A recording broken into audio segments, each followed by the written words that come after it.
The poor son-in-law was despised by everyone, until the rich mother-in-law wanted him.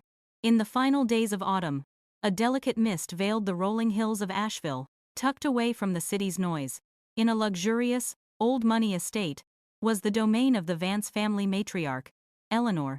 At 62, widowed for over a decade, she single-handedly controlled a business empire of resorts and vast coffee plantations.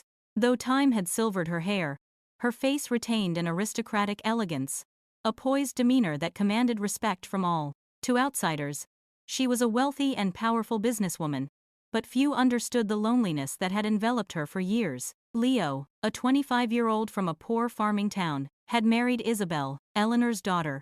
On their wedding day, the entire clan was abuzz. Some whispered that a poor boy like him was nothing but a parasite. Others scorned Isabel for being foolish enough to reject a line of wealthy suitors for a penniless groom. Leo moved into his wife's family's massive villa, a place he had once only dared to admire from a distance. Every step inside that house felt heavy. He was an outsider amidst the opulence and the scrutinizing gazes of the relatives. But he never expected that the first person to truly notice him would be Eleanor, his mother-in-law. During the formal family dinners, Eleanor would sit silently at the head of the table, rarely speaking. But sometimes, her gaze would linger on Leo, her expression thoughtful. He caught her looking several times and could only bow his head in a confusing mix of shyness and bewilderment. Why would a woman as powerful as her pay any mind to a poor son-in-law like him? One evening, after a particularly tense family gathering, Leo stood alone on the balcony. The late autumn air was sharp, the wind biting. Suddenly, Eleanor stepped out and gently draped a wool shawl over his shoulders. Her voice was a low, warm hum. "It's getting cold. You'll get sick dressed like that." The simple gesture made Leo's heart pound. It had been so long since he had felt such gentle, sincere concern, a tenderness his own young wife, Isabel, sometimes forgot to give. From that moment on, an invisible thread began to form between them, both foreign and dangerous. On their wedding day, Isabel was radiant in a pristine white gown, her hand tight in Leo's, her eyes shining with trust. But below, the whispers were relentless. Amidst the crowd, Eleanor sat at the head table in a deep emerald velvet gown, her face serene, her eyes cold and deep as she watched her new son-in-law with a strange intensity. That night, returning to the villa, its cold splendor made Leo tremble. At the end of the long hall, Eleanor's silhouette appeared. She walked past the newlyweds and said only, "You two get some rest." But as her eyes met Leo's, something flickered within them that made his breath catch in his throat. At the first family dinner after the wedding, a relative made a snide remark. "We're all successful business people here. I suppose our new son-in-law is only used to simple country fare?" The table chuckled. Before the moment could curdle, Eleanor spoke, her voice quiet but laced with authority. "What matters is that the food is enjoyed, not its pedigree." After the meal, as Leo stepped into the garden for a breath of fresh air, Eleanor appeared behind him. "This might be different from what you're used to," she said, "but once you are part of the family, you must learn to adapt." Her tone was stern, yet held a hint of concern. "Yes, ma'am. I'll do my best," he replied quickly. Eleanor studied him, her eyes seeming to pierce through the insecurity he felt. She gave a slight nod and turned away, leaving Leo with an indescribable feeling. In the following days, Leo began to notice more of Eleanor's quiet gestures of concern. When she saw him struggling in his new dress shoes, she discreetly told a servant to bring him a softer leather pair. When she saw him straining to carry several boxes for Isabel, she happened to walk by and said, "Leave that for the staff. You're not used to heavy work. You'll hurt your back." The words were simple, but to Leo, a young man used to doing everything for himself, they were deeply moving. While the rest of the family treated him like an outcast, Eleanor seemed to see something different in him. One afternoon, as Leo was cleaning out the back storage shed, he heard a loud crash from the grand staircase. He ran out to see Eleanor, dressed in a silk gown, slipping down the last few steps. Without a second thought, he lunged forward, catching her just before she hit the cold, hard marble floor. Their bodies collided. Leo knelt to absorb the impact, his arms wrapped securely around her in a moment of panic. "Mom, are you all right?" he gasped, his heart racing. Eleanor leaned against him, her face a little pale, but her eyes held their usual calm. They were so close that Leo could feel the soft, elegant scent of her hair. "Thank you, Leo. If it weren't for you, That would have been a serious fall. He helped her to a chair. Her knee was scraped and bleeding. Without waiting for the staff, he quickly fetched the first aid kit. His hands trembled slightly, but he expertly disinfected and bandaged the wound for her. Eleanor watched him, her usually cool gaze softening. "You're very skilled. Even Isabel doesn't know how to do these things." Leo gave a weak smile. "I'm used to it from back home, Mom. I fell all the time working in the fields, so I had to learn to take care of myself." In that moment, Eleanor looked directly at him, a flicker of emotion in her eyes. A woman who had spent her life surrounded by luxury, waited on by servants, suddenly felt her heart stir at the simple sincerity of a poor young man.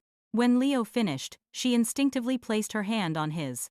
The touch was brief, but Leo felt a jolt, like a current running up his spine. He quickly pulled his hand away, his face flushing. Eleanor watched him intently, then gave a slight shake of her head. "You don't need to apologize. I know you're a good man. In this house, few people are as sincere as you are." Her words left Leo stunned. It was the first time he had heard such a close and sincere compliment from her. An indescribable feeling rose within him, a mixture of gratitude and a strange, thrilling flutter. That night, he tossed and turned, unable to sleep. He admonished himself, "She's your mother-in-law. How could you have such stray thoughts?" But emotion is a difficult thing to resist. From that day on, an invisible thread existed between him and Eleanor, an unnamed feeling that was both dangerous and inescapable. After the fall on the staircase, the atmosphere in the villa seemed to shift. Eleanor maintained her stern demeanor, but whenever Leo caught her eye, he saw a strange warmth within them. That evening at dinner, while everyone was chatting animatedly, Leo fumbled with the silver cutlery. He was used to a simple bowl and chopsticks, and the luxurious utensils made his hands tremble. Isabel laughed. "You're so clumsy, Leo. It's not that hard." A few relatives snickered. Leo lowered his head in shame, but when he looked up, he met Eleanor's gaze. There was no laughter, no contempt, just a deep, silent look that seemed to say, "Don't pay them any mind." Her eyes were like an invisible hand, soothing his heart. In the following days, the change became even more pronounced.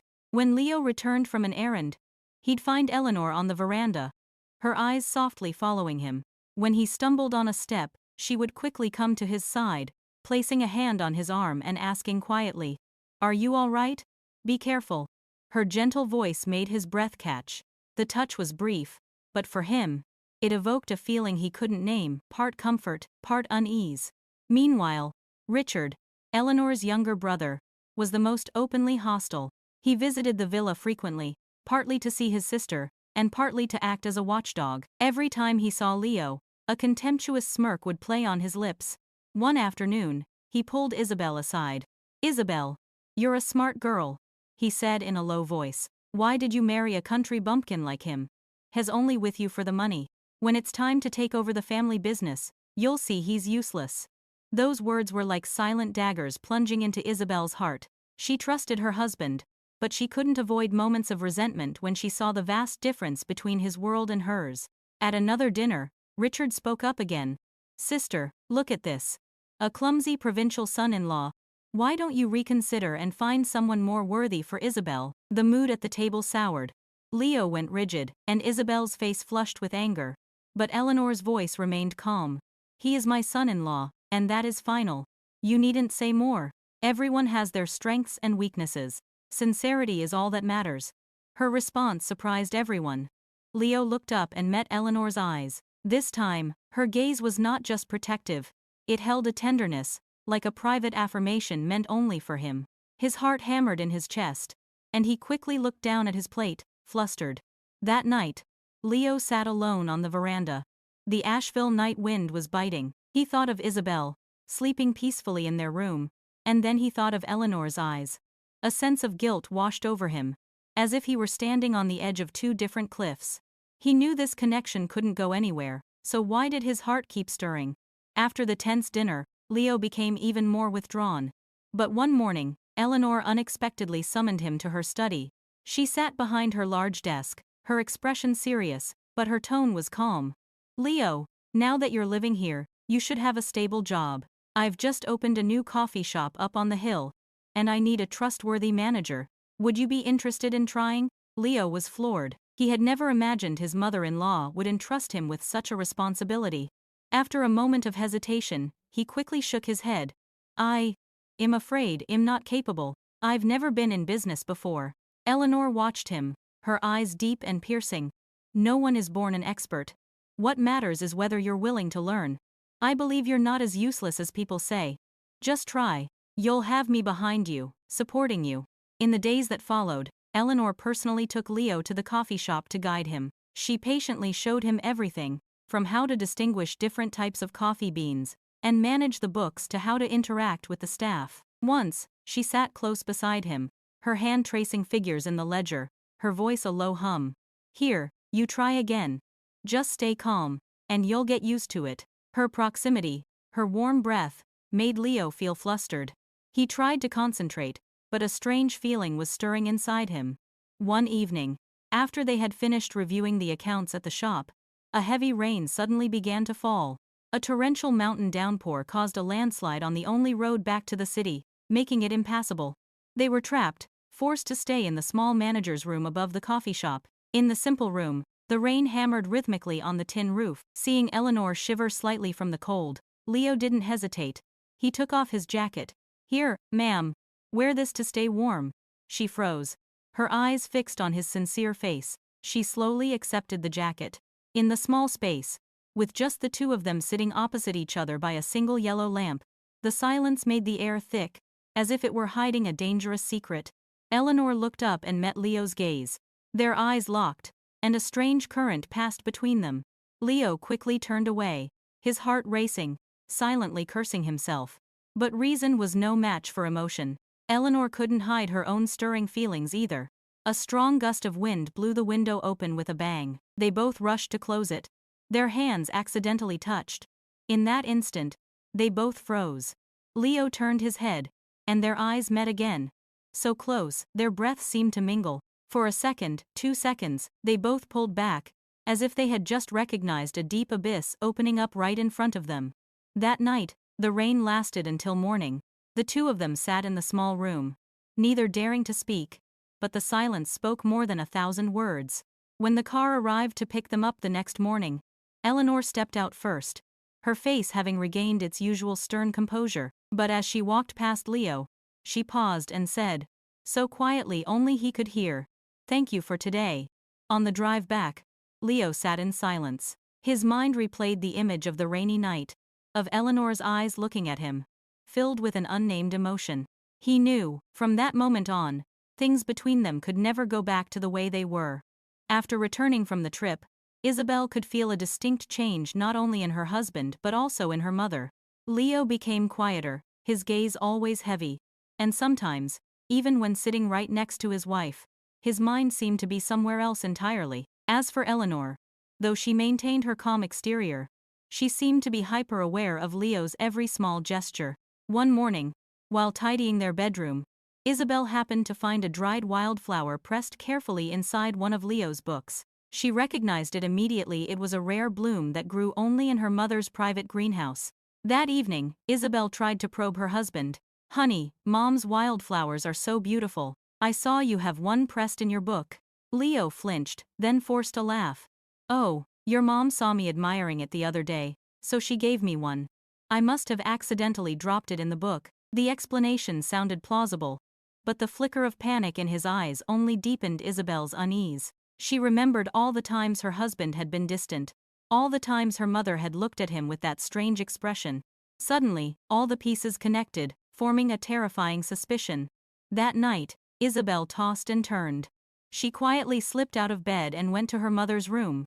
The door was slightly ajar. Eleanor was sitting at her desk, the yellow lamplight casting a pensive glow on her face. In front of her was an old photograph of her and her late husband. Isabel was about to enter but stopped when she heard her mother sigh and whisper, "Oh, darling, if you were still alive, perhaps I wouldn't be so lonely." The whisper sent a chill down Isabel's spine. She backed away, her heart pounding. A dark premonition began to bloom in her heart. The next day, Isabel decided to watch them. She paid attention to every glance, every gesture between her husband and her mother. And just as she suspected, Leo always seemed to be avoiding Eleanor. His eyes were evasive, yet they couldn't hide his inner turmoil. Eleanor, on the other hand, would sometimes let an unusually gentle look slip through her composed facade. Inside Isabel, her faith in her family's happiness began to violently shake. Meanwhile, Richard, after a period of quiet observation, now held a collection of damning photographs, pictures capturing the moment Leo and Eleanor stood close together in the rain, their eyes meeting in the study, her hand gently resting on his arm. He was just waiting for the right moment to strike a fatal blow, and that moment arrived. A family gathering was held at the villa. In the middle of the meal, Richard stood up, a cold smile on his face. His voice boomed, "Today, in addition to our reunion, I have something important to announce, a matter that, if I don't speak up, I fear will bring eternal shame upon our family." Everyone fell silent, their eyes fixed on him. Richard slowly opened a file, pulling out photos one by one and placing them on the table. "I invite you all to look closely. This is proof of a shocking truth happening right here in this house. Our poor son-in-law, Leo, and my very own sister, Eleanor, are having an unacceptable relationship." A collective gasp went through the room. The photos were passed from hand to hand. Isabel was horrified, her face turning pale. She trembled as she picked up one of the pictures, her heart feeling like it was being squeezed in a vice. The suspicions she had harbored for so long were now confirmed in black and white. Leo was stunned, sweat beading on his forehead. He wanted to explain, but his throat was tight. Eleanor was calmer than anyone. She glanced at each photo, her expression unchanging. As the murmurs began to rise, she slowly stood up, her voice low but resonating through the room. "Yes, these pictures are not fake, but if you think that Leo and I are having an illicit affair, then let me make things clear." She looked directly at each stunned face. "I care for Leo, because while all of you saw only a poor son-in-law, I saw a decent man. While you gave him contempt, I gave him respect. If respecting a good person is considered a sin, then I accept the blame." The blunt confession left the entire room speechless. Richard tried to argue, but the atmosphere had completely shifted. Isabel, after moments of shock, burst into tears. "Mother, how could you? I trusted you." She couldn't bear it any longer and ran from the room, sobbing. The family meeting ended in chaos and disbelief. That night, a mournful silence descended upon the villa. The servants moved quietly, no one daring to speak. Leo sat alone on the veranda. The Asheville air was cold, the wind whistling through the pines. He held his head in his hands, his heart heavy. He had caused all of this. The next morning, the small family sat together in the living room. Isabel was silent, her eyes red and swollen from crying all night. Leo kept his head down, not daring to look at his wife. Eleanor spoke slowly, her voice low but firm. "Isabel, listen to me. What happened yesterday, what people saw, it's not wrong. But you need to understand. The fault is mine." Her words made Leo flinch. He looked up, his voice choked. "Mother, no, it's not like that. I'm to blame, too." But Eleanor shook her head, her gaze resolute. "No, Leo. You still have your whole life ahead of you.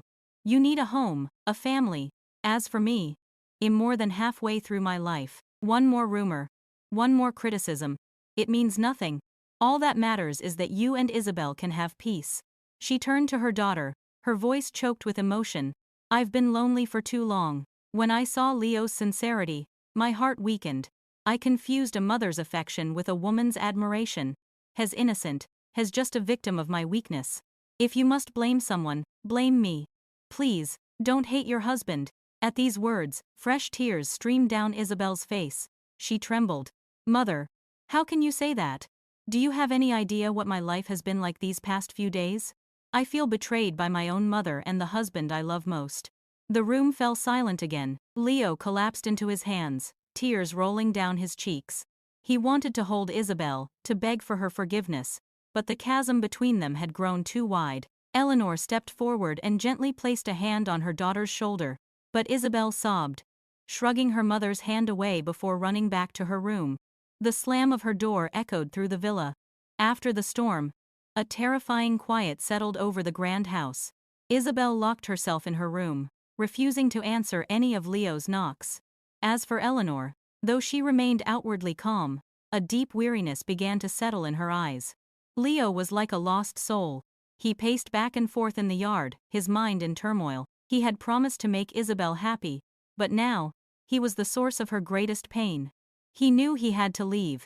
It was the only way to free them all. The next morning, Leo quietly packed his few belongings into an old backpack. He stepped into the bedroom and saw Isabel still lying with her back to him.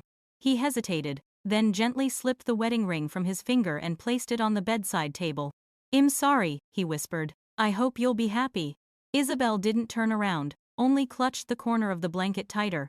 Tears streamed down her face, but she bit her lip to keep from crying out. Leo bowed his head deeply, then walked out in silence. The villa's iron gate closed behind him. Outside, the Asheville air was cold, and the small road leading to the highway seemed to open onto a new path, foggy and uncertain. Inside the villa, Isabel burst into racking sobs when she heard the gate close. Eleanor sank into a chair, her own tears falling uncontrollably. But she understood that Leo's decision to leave was the only way this could end. In the days after Leo left, the house felt unnervingly empty. One evening, Isabel happened to walk past her mother's room. The door was ajar, and she saw Eleanor sitting at her desk, holding a faded, old diary. Isabel hesitated, then knocked softly. "You're still awake, Mom?" Eleanor looked up, startled, then gave a faint smile. "Come in, dear. I was just thinking about some old things." Isabel sat down beside her, her gaze falling on the diary. After a moment, Eleanor sighed softly and pushed the book toward her daughter. "Perhaps it's time you knew about my past." On the yellowed pages, delicate handwriting appeared. Isabel read slowly, each word opening up another world. When her mother was just 20, she had been in love with a kind, poor man. But her family had forced her to marry Isabel's father, a wealthy businessman nearly 20 years her senior. The wedding was lavish, but her heart was filled with tears. In all her years with him, she had never once heard a true word of love. "I've lived in loneliness for over 40 years, my child." Eleanor's voice trembled. "On the outside, people saw a powerful woman, but inside, I was just a woman craving a warm embrace. When Leo came, his sincerity made me weak." The confession left Isabel speechless. She looked at her mother with a mixture of pity and anger. "Oh, Mom," she choked out. "Why didn't you share this with me sooner?" Eleanor covered her face, tears streaming through her fingers. "I'm sorry, I was too selfish." In that room, the mother and daughter sat side by side, yet the distance between them felt like 1,000 miles. For the first time, Isabel saw her mother as a weak, ordinary woman. The tragedy of her mother's youth explained everything. After reading her mother's diary, Isabel was in turmoil. Her anger was gone, replaced by a profound sadness. She began to see her mother in a new light, with both compassion and sorrow. One afternoon, Isabel sat with her mother in the living room. The air was quiet, the only sound the ticking of the clock. Suddenly, she spoke. "Mom, I'm still so angry with you. But after reading your diary, I can't just look at you with blame anymore. I feel for you. But I'm also in so much pain." Eleanor was still, her eyes welling up. She nodded slightly, her voice trembling. "I understand. You don't have to forgive me right away. Just know that I never, ever wanted to take away your happiness." Isabel looked at her mother, her heart heavy. In her eyes, the powerful matriarch was now just an old woman, starved for affection. For the first time since everything happened, she felt more pity for her mother than anger. While Eleanor and Isabel were trying to mend their fractured relationship, another storm was gathering. It was the dark scheming of Richard, who had long dreamed of seizing the entire family fortune. Since releasing the photos to humiliate Eleanor and Leo, he had grown bolder. He spread rumors everywhere that Eleanor was no longer fit to manage the empire and began lobbying the family to divide the shares in the resort chain. But in the shadows, Richard was secretly forging documents, conspiring with outside partners to sell off a crucial part of the company's assets. He believed that with Eleanor's reputation ruined, he could easily manipulate everything. However, his scheme could not stay hidden forever. Mr. Henderson, a loyal accountant who had worked for the family since Eleanor's husband was alive, happened to discover the unusual contracts. Trusting in his employer's wisdom, he brought the entire file to her. When she saw the forged seals and signatures, Eleanor was surprisingly calm. She only sighed softly. "Finally, his true colors are showing." The very next day, Eleanor convened an emergency board meeting. The news spread quickly, stunning the entire family. Richard strode into the boardroom, head held high, certain that this was his moment to seize complete control. He stood, adopting a sanctimonious tone. "Ladies and gentlemen, my sister, Eleanor, after her recent family troubles, I fear is no longer of sound mind to run this company. I propose we hold a new vote of confidence." As murmurs began to ripple through the room, Eleanor, who had been silent until now, gave a subtle signal to her assistant. All the evidence, the forged contracts, the fake signatures, and the confessions of Richard's co-conspirators was projected onto the large screen. Richard froze, the blood draining from his face. The boardroom erupted into chaos. Only then did Eleanor slowly rise, her voice not loud, but filled with power. "Good deeds are rewarded, evil deeds are punished. I don't need to defend myself, the truth is perfectly clear."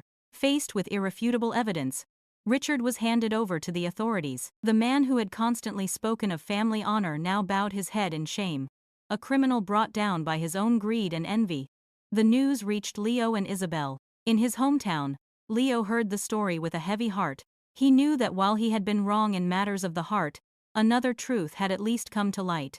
The true protector of the family was not Richard, but Eleanor. In the villa, Isabel looked at her mother with new eyes. For the first time since the turmoil began, she saw her mother standing as tall and strong as she once had.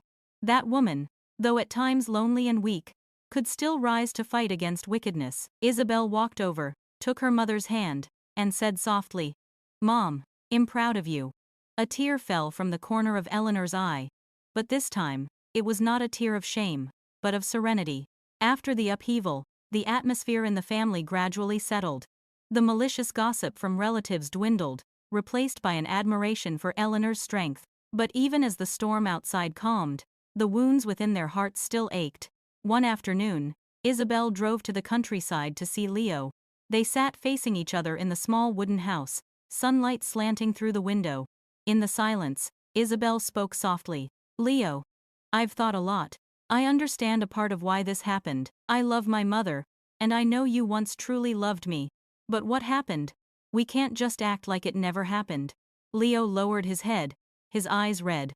"I'm sorry, Isabel. If I could go back, I would rather die than hurt you. But now, perhaps parting is the only way for you to find happiness." His voice was choked but resolute. Isabel quietly nodded, tears falling, but a faint smile touched her lips. She knew this wasn't a tragic ending, but a liberation. As they parted, Leo held her hand one last time. "I hope you find someone you truly deserve, someone who brings you trust and peace. And I hope you can start a new life, and stop tormenting yourself," Isabel replied, her eyes shimmering. From then on, they chose to part in peace, without blame or regret. As for Eleanor, after everything, she understood that the only path to her own peace was to devote her energy to the community. She began to use a large portion of her fortune to establish a scholarship fund for poor children in the Highlands and opened more charities to help those in need. 1 year later, in a small village in Leo's hometown, a beautiful new library was inaugurated, built by Eleanor's charity fund. At the ceremony, she and Isabel were present, not as powerful businesswomen, but as honored guests. Leo was also there, as the library's project manager. He was no longer the shy, insecure boy, but a mature, respected man in his community. Their eyes happened to meet across the crowd. There was no awkwardness, no pain, just a gentle nod and a serene smile. They had passed through a great storm, and though they could not return to how they were, each had found their own path, a path that led to peace. The story had ended, not with a perfect reunion, but with new beginnings, where forgiveness and good deeds had healed wounds that once seemed impossible to mend. Thank you all for listening. We'd love to hear your thoughts, so please leave a comment below. Your support means the world to us.